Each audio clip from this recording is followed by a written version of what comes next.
As usual in society, when things go wrong, it's always the poorest of the poor that suffer. So climate change is a reality that whatever you do, how you design, what projects you want to do, you have to include climate change as a factor. Have seen the projections, we understand what it means for a city like this. We have to keep building our plan farther out and farther out and farther out, because we literally have to protect our people. We have to protect our way of life. It's really essential stuff. We don't have to choose between social goals or quality of life goals or environment goals. They are the same. Si nous n'incluons pas la totalité de la population, nous n'arriverons pas à résoudre le défi climatique. Part of the urgency of this issue is that cities are leading. Cities are leading on climate, but they're also leading on these issues of income inequality. If there is a way to combine social equity with environmental responsibility, that is powerful. This year is on track to be the warmest yet on record. Some new figures on global wealth and income disparity, and they are so shocking it takes a while for them to sink in. At least 40 people are dead after a massive landslide in Colombia. Hurricane Sandy crashing on shore. More than 9 out of 10 people worldwide live in areas with excessive air pollution. 15,000 deaths because they were living in homes they couldn't afford to heat. If the warming continues, an additional 100 million people will be plunged into poverty.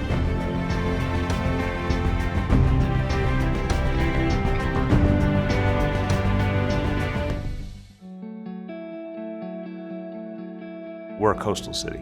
We're talking about huge amounts of public housing. Some of the poorest people in this city live in Manhattan below 14th Street. All of that is immediately threatened by climate change. This area is profoundly vulnerable. So we're setting up a comprehensive set of resiliency measures, literally a loop around lower Manhattan to protect it for decades to come, to recognize the progression of the threat and actually set up the physical kind of barriers we need.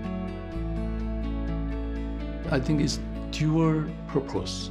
One is the employing the energy consultants from low-income families, and through them we can make the many humble homes energy efficient. So it's like, you know, catching two birds by one stone. L'idée, c'est de montrer aux habitants qu'on peut se réapproprier la ville autrement. Se déplacer, c'est très important, mais la ville doit être pacifiée également. Et le fait d'avoir des moments ou des espaces géographiques importants sans voiture ou avec moins de voitures participe aussi d'une ville plus apaisée. We had a situation where we had to look at houses that were built 10, 15 years ago, no ceilings, no waterproofing. The impact socially on the people living inside there. They have got chest problems, it's cold in winter, it's damp in winter. And that's why we took the initiative to retrofit and put ceilings in all of those houses. We have retrofitted 8,000 homes, and that will lead to a reduction of 5,600 tons of carbon emission. The climate crisis is a crisis.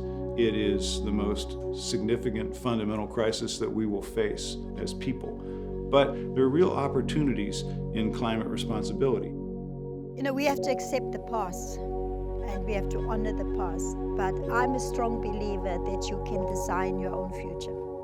Il faut considérer que les êtres humains font partie de cette planète et que la pauvreté est un frein justement à la résolution. The job of a mayor is not guaranteeing the prosperity of current generation, but the next generation. The fight against climate change has the possibility of unifying us, has the possibility of concentrating our energies and allowing us to think about rebuilding our society, reshaping our society, and just in time for us to address an inequality crisis which is reaching very dangerous proportions. A city is only a means to a way of life. A great city can help people not feel inferior or excluded. We are creating a way of life. Cities are the drivers of change around the world. And if you want to counter or deal with the effects of climate change, it needs to be in cities.